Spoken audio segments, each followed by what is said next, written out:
Hello साथीहरू, वीर explain YouTube च्यानलमा तपाईँहरूलाई स्वागत छ। आजको यो भिडियो मार्फत तपाईँहरूलाई ट्रेड टावर कम्पनीको बाँडफाँड कहिले हुन्छ र यो कम्पनीको आइपिओ पर्ने चान्स कति हुन्छ र साथसाथै यसको ओपनिङ प्राइस कति हुन्छ भन्ने सम्पूर्ण जानकारी तपाईँलाई यो भिडियो मार्फत विस्तृत रूपमा गराउनेछु। साथीहरू, कुरा गरौँ पहिला ट्रेड टावरले जेठ 14 गतेदेखि 20 गतेसम्म प्रति किता 100 रुपैयाँ दरमा 32,96,505.19 किता सेयर सर्वसाधारणका लागि निष्कासन गरेको थियो, जसको कुल मूल्य 32,96,50,519 रुपैयाँ थियो। र अब कुरा गरौँ कि ट्रेड टावर कम्पनीको चाहिँ बाँडफाँड कहिले हुन्छ। त ट्रेड टावर लिमिटेडको आइपिओको बाँडफाँड आगामी आइतबार अर्थात् असार 1 गते हुने भएको छ। बिक्री प्रबन्धक लक्ष्मी सनराइज क्यापिटल लिमिटेडका अनुसार बाँडफाँडको मिति तय भएको छ। र साथी, अब कुरा गरौँ कि यो चाहिँ ट्रेड टावर कम्पनीको आइपिओ हामीलाई पर्ने चान्स कति छ। त यो कम्पनीको आइपिओमा अधिक माग परेको छ, जसका कारण बाँडफाँड गोला प्रथा मार्फत हुने भएको हो।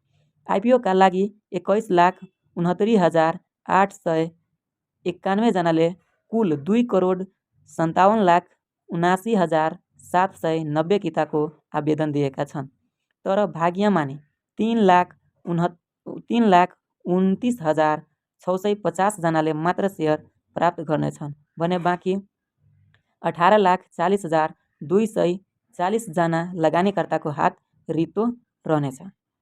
अर्थात् यो कम्पनीमा चाहिँ 7.08 टाइम्सले बढी आवेदन दिएको छ।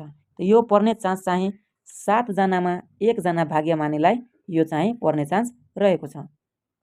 र अब कुरा गरौँ कि ट्रेड टावर कम्पनीको ओपनिङ प्राइस कति हुन्छ। त साथीहरू, जब यो कम्पनीको चाहिँ सेयर चाहिँ बजारमा काम हुन्छ यसको, त्यति बेला चाहिँ यसको ओपनिङ प्राइस जुन सुरु दिन हुन्छ प्राइस, त्यो ओपनिङ प्राइस चाहिँ 123 रुपैयाँ 9 पैसादेखि 369 रुपैयाँ 27 पैसा हुनेछ। अर्थात् पहिलो दिनको कारोबारमा 123 रुपैयाँ 9 पैसादेखि 369 रुपैयाँ 27 पैसाको कारोबार हुनेछ। अर्थात् यसको चाहिँ लगभग कारोबार ओपनिङ प्राइस ठिकै छ। र साथीहरू, तपाईँहरूले चाहिँ आइपिओ सम्बन्धी नयाँ नयाँ भिडियोहरू र अपडेटहरू जान्न चाहनुहुन्छ, तुरन्तै जान्न चाहनुहुन्छ भने यो च्यानललाई सब्सक्राइब गरिदिनु होला। र तपाईँलाई कुनै जिज्ञासा छ भने कमेन्ट गरिदिनु होला र भिडियोलाई लाइक गरिदिनु होला। धन्यवाद।